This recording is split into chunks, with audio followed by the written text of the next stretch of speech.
Welcome back to Dave's Gone By on AM 1240 WGBB in Freeport, New York, and live streaming on the web at am1240wgbb.com. Now, my next guest was on this program about a year and a half ago. We spoke to him when he had a show called The Fabulist going on, and he was working on that piece, and he's worked on a bunch of musical theater pieces, including probably his best-known Weird Romance, but he also has done a musical of The Apprenticeship of Duddy Kravitz that we may or may not see in the future, and also some shows for family audiences. He is involved in shows called Phantom of the Opera and Les Miserables, but they're not the ones you might think they are. But anyway, he has many years of experience in writing and working on musical theater, and he's put that all together in a book about how to and how not to do the things to avoid when you are creating musical theater, both in artistic terms, when you're writing lyrics or when you're trying to compose music, what you do with a collaborator, and also dealing with producers and managers, and then everything from the very beginning, the kernel of an idea for a show, all the way to, oh my gosh, what if they really want to produce the show in a big way? Now, the book is called The Musical Theater Writer's Survival Guide, and the fella is David Spencer, and David Spencer is with us here in the Daverhood. Hello, David. Hello. Welcome back. How are you? I'm all right. How you doing? I'm good. Good. So, the genesis for this book was what? The genesis was I'm on faculty and a member of the steering committee at the BMI Musical Theater Workshop, BMI Lehman Engel Musical Theater Workshop, and have been for a number of years. Actually started there way back when Lehman was still alive and teaching, and eventually I was asked to be on the committee and subsequently on the faculty. Actually, sorry to make you detour, but why don't you give a very brief picture for our listener? Who was Lehman Engel? Lehman Engel was known as the Dean of Broadway Musical Theater musical directors, and he conducted I don't know how many shows, probably dozens over a career that started, I think, in the 30s.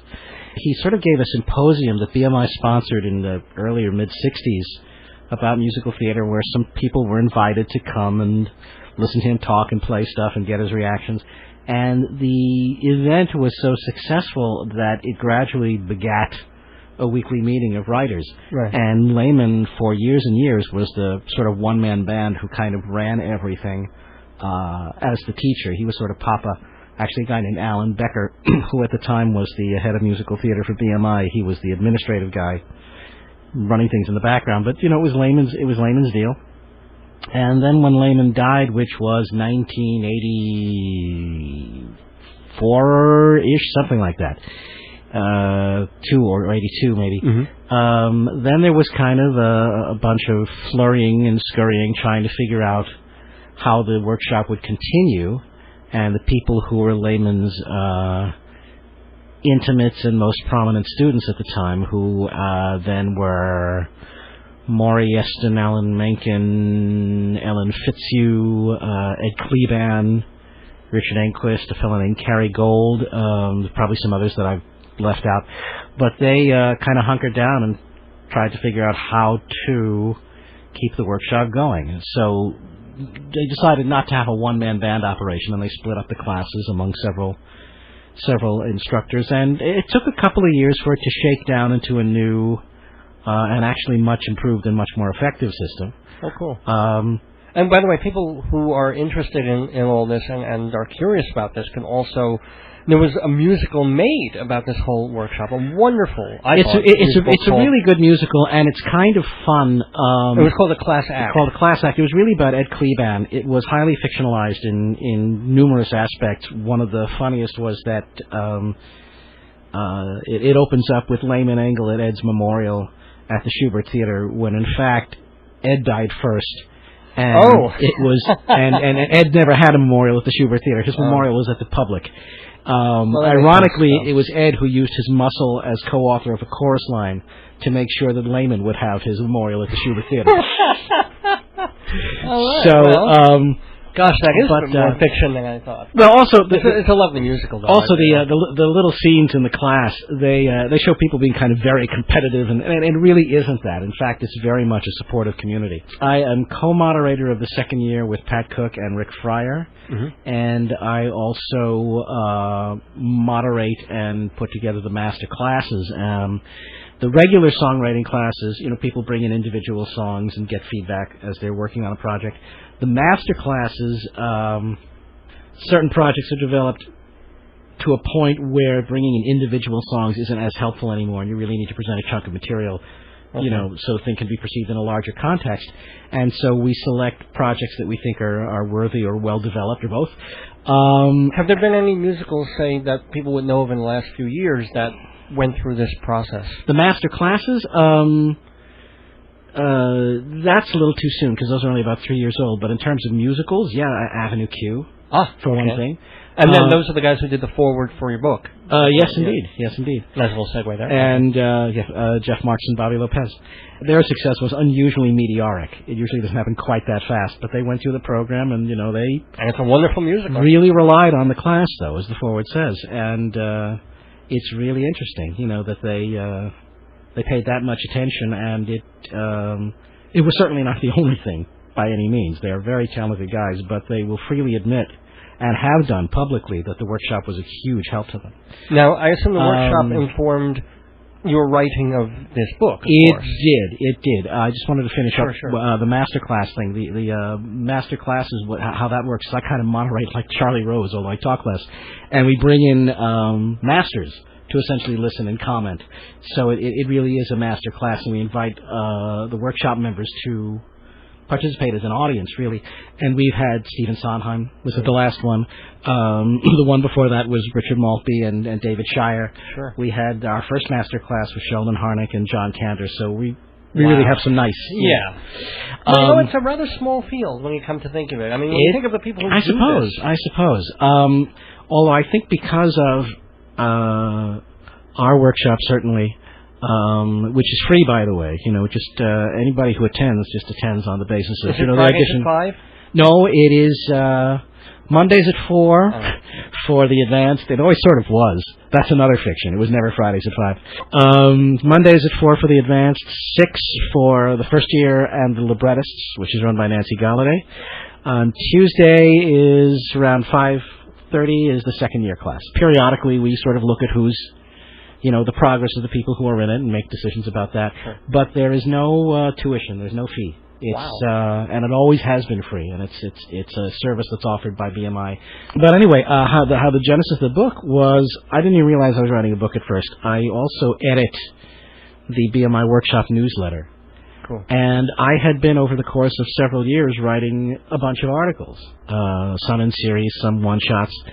And eventually, I just kind of looked at the hard drive on my laptop, and I went, I got a bunch of things here that aren't doing anything for a living. They existed for about, the length of, the shelf life of the newsletter article that they were written for, and then they went into an archive, and if people asked for them, I'd send it to them. But I thought, everybody's telling me this is very useful stuff, and maybe it ought to be out there more permanently.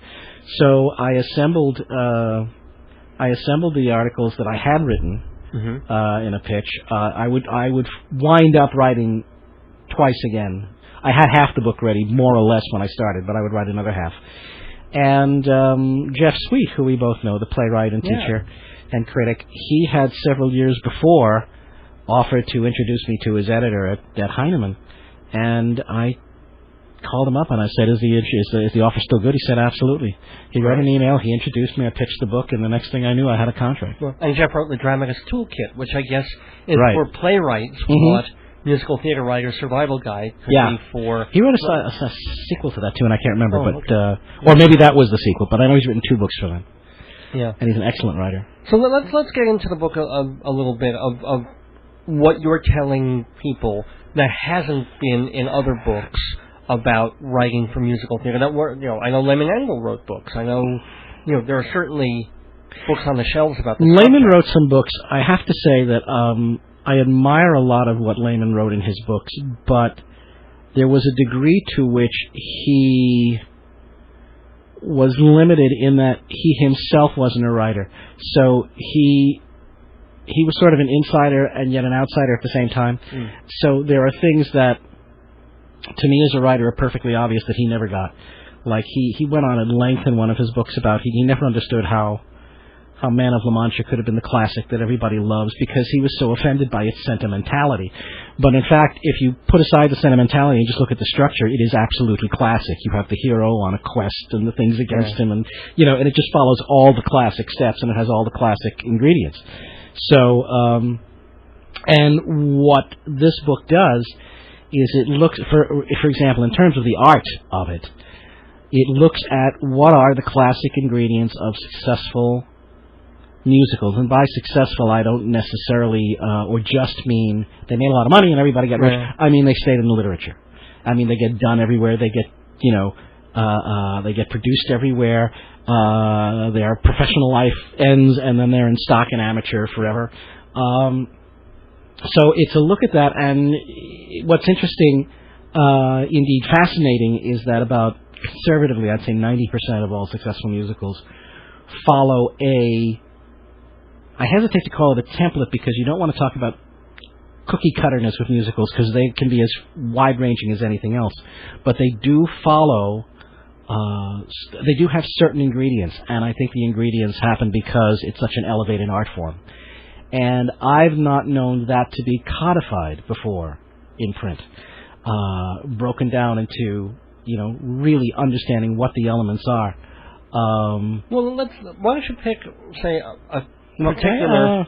have that for a second, it'll help. I'm actually holding the book, The Musical Theater Writer's Survival Guide. And I'm actually putting on my glasses now so I can read my own prose. But what I'd love to know is, there are shows that are perfectly watchable and whatever, and they just don't sort of happen. And then there are others that, as you say, are classics. I'd love for you to define how one show really hits and becomes special, and then you have, say, a Frank Wildhorn show that seems to, that has a plot, that has songs, that tries to follow A, B, and C, and yet the critics don't like it, the audiences don't come, and it may vanish forever. Well, I sort of don't want to talk about, at least in this context, a specific writer and say, well, this is why the guy failed. Or a specific show. Well, you can pick a show by the same writers of a classic. Let's say if you wanted to go with a Jerry Herman plot. And indeed, those are the shows where they did not follow.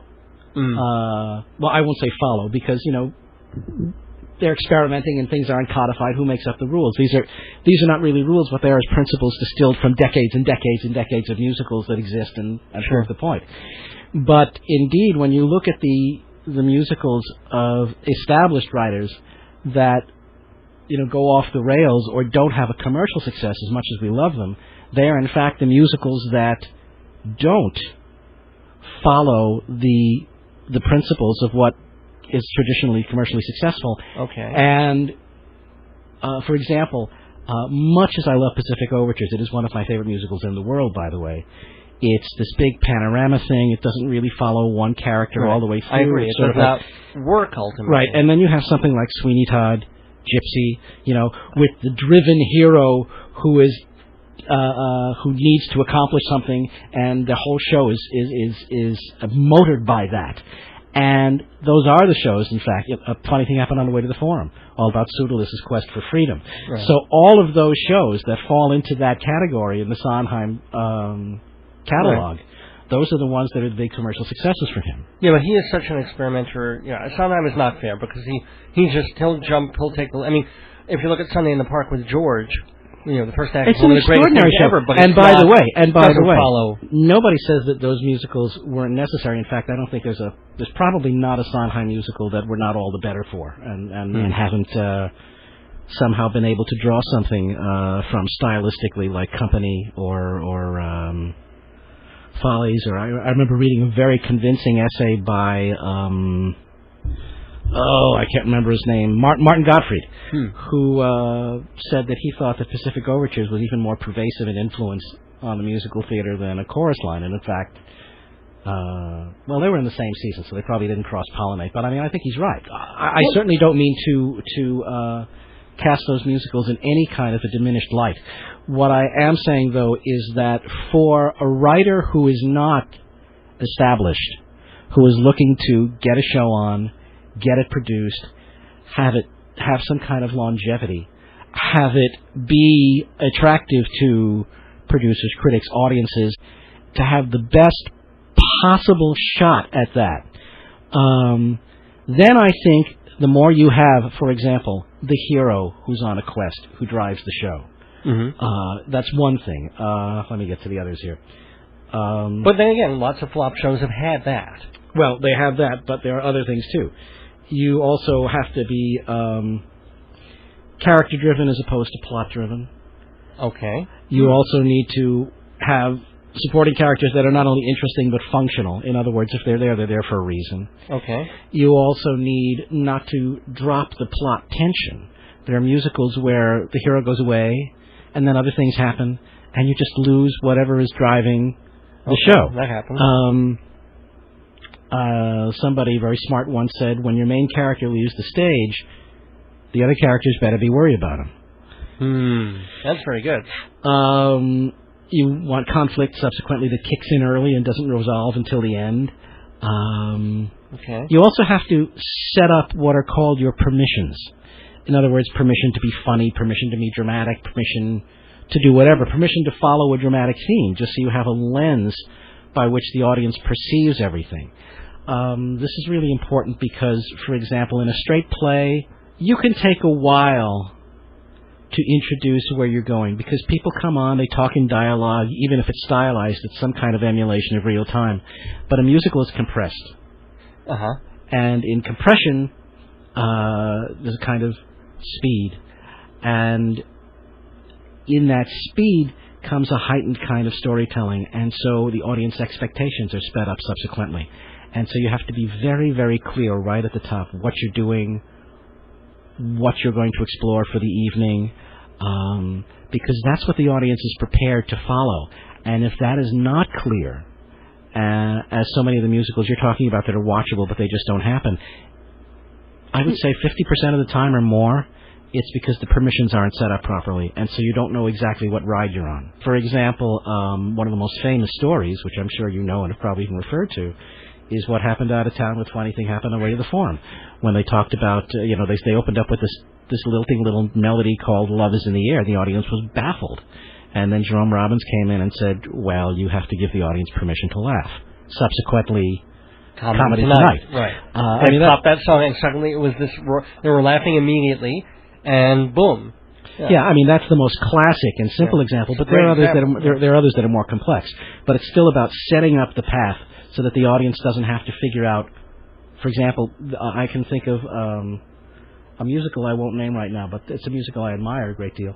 But you don't know at the top exactly who your hero is. And so you spend like the first half hour just kind of getting a panorama of characters, and then you go, oh, that's whose story it is.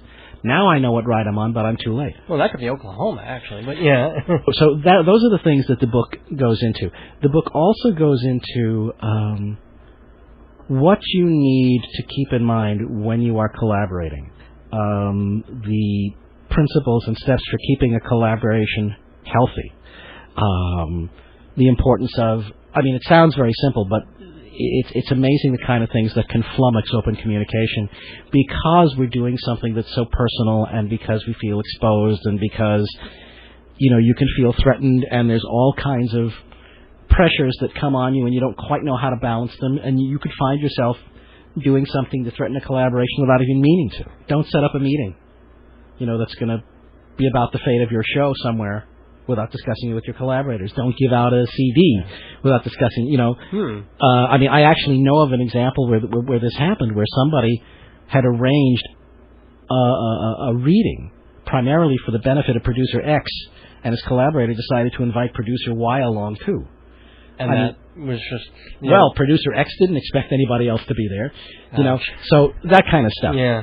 I also talk about how you try to find the best possible director for your show. It's so important to really, really, really listen to what they say at the first meeting, because generally the director who will not ultimately work for you, we'll give you a clue right at the top. And it's not because he's a bad guy or a bad woman or insincere or anything like that, but other than acting, directing is perhaps the most instinctive and impulsive of the theatrical arts, because no matter how much preparation the director does before he walks into the rehearsal room, he also has to react to all those elements, spontaneously as he's sort of traffic managing and combining and all of that. And so at your meeting, too, when he's reacting to you, that's a fairly accurate barometer of the directorial instincts at play.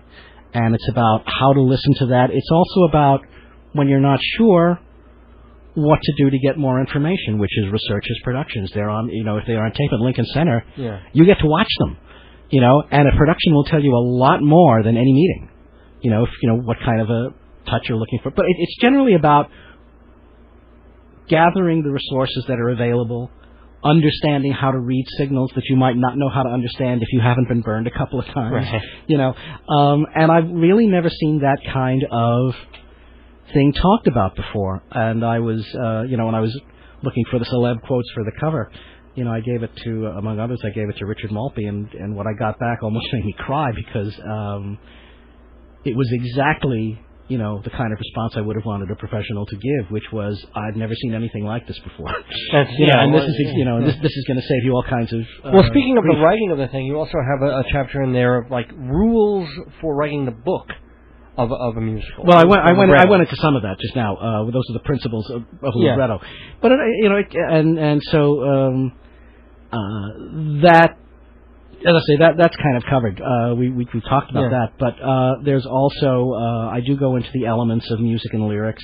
Right. That the AABA thing, literally down to the syllable. Down to the syllable. I also talk about certain concepts that I think are actually more complicated than we sometimes think they are. For example, there is a general rule, that self-pitying songs don't really work unless they're comedic, or unless the self-pity is somehow earned because we've been long enough with the character on the journey. But I actually looked at that a little further, and virtually all the songs I found that were self-pitying, that we tolerate as audiences, they're actually not as self-pitying as all that. They seem like, on the surface, a character is feeling sorry for himself or herself. But if you actually examine the dramatic moment, that self-pity is either a weapon or it's a motivator. For example, if you look at Aldonza in Man of La Mancha, when she's giving him all her backstory about she was born on the dung heap to die on the dung heap, and, so why do I not think that she's just beating her breast and being a pain in the butt? It's because what she's really trying to do is to get a rise out of Quixote. And the more he stands implacable, the more she tries to shatter him, And so what's going on is, in fact, not a self-pity wail, it's a very active contest of wills. She is trying so hard to shock him, and he's unshockable. And that's what gets her angrier and angrier, and that's why the moment is so good. It's the same thing with, for example, if you look at Little Women in Annie, which is, of course, funny. But it's not the musical Little Women, but did I say Little Women? I meant Little Girls. Okay. Little Girls, right. It really isn't just... this is who I am and I'm feeling sorry for myself. Because of where it's placed and because of how she sings it, that this is her motivator, that she's feeling overwhelmed and she wants out. That's what the song is telling you. So, in fact, it's active. Well, it's like Adelaide in Guys and Dolls. A person can develop a cold. I mean, you can say, all these things he's doing to me. But it's active. It's very, very active because it's pointing forward. Yeah. An oft-taught and very true principle that ideally, really, always, a song can only be about one thing. However, that gets tricky, too, because the more sophisticated the songwriter, the more sophisticated the application. For example, you look at God That's Good in Sweeney Todd. There are so many things going on, but they all feed into the central plot point, which is the career advancement of Sweeney and Mrs. Lovett. They're just different points of view on it. Right. And how Sondheim accomplishes that is fascinating, but it's still a big song about one thing. Can we hear an example of one of your songs that kind of demonstrates one of your points? I will, in fact, I'll tell a story on myself, actually. When we were doing the very musical that you talked about, The Fabulist, the opening number at the time, that was our second reading, It was a number called They're Only Human. The musical is an epic fable about Aesop. And there's a Greek chorus of animals who are animals from his fables. And this song, essentially, they were singing about the foibles of humanity, because they're looking at what is supposed to be the impending execution of Aesop, and they want to try and rescue him, and how can humanity kill him because he was such a good guy and he was so wise and he taught them so much. And it set up a musical about the foibles of humanity and learning to accept your own flawed humanity. And yet there were very important plot points that just were not landing with the audience. Among them was the importance of the god Apollo as the antagonist, who is really never seen in the show. He's just this presence that people talk about. That never landed. Another thing that never quite landed was a very important plot point that has to do with the end of the show, which is that Aesop finally gets pissed off enough to not tell a fable. Fables have protected him because it allows him to tell the truth without pointing fingers and naming names. Yeah. But he finally gets so angry that he tells the truth flat out without any kind of embellishment, and subsequently is framed and arrested and sentenced to death. And I debated this with my collaborator Stephen Witkin because it's also the end of the novel by John Bornhold, and something about it felt like kind of a throwaway. It never quite landed for me even when I read the source material. But Stephen was insistent, and I think correctly, that we not change it, but I didn't know what to do about it. And in the aftermath of that second reading, I was thinking about it. I said, if that's such an important point, and we're heading toward it, I have to be working backwards from that. Everything in the show has to point to that. So I kind of did a backwards tracking, and I said, oh my God, it's the wrong opening number. And if it's the wrong opening number, it's the wrong dramatic theme. And I called Stephen, and I said, you know what? This is not a show about learning to accept your own flawed humanity. This is a show about the truth. How you tell it, to whom, to what consequence, what happens if you forget to do it tactfully. And once I understood that, then I understood about setting up other things like the god Apollo. And so all of that stuff was front-loaded in the new opening number, which I have for you, and you will see how it completely changed. When we did a third reading, it completely changed how the audience perceived everything. And it solved a bunch of other problems in the show as well. Well, cool. We're going to hear, to end the segment, that opening number from The Fabulous. What is the song actually called? The new song is called You Can Always Find a Fable.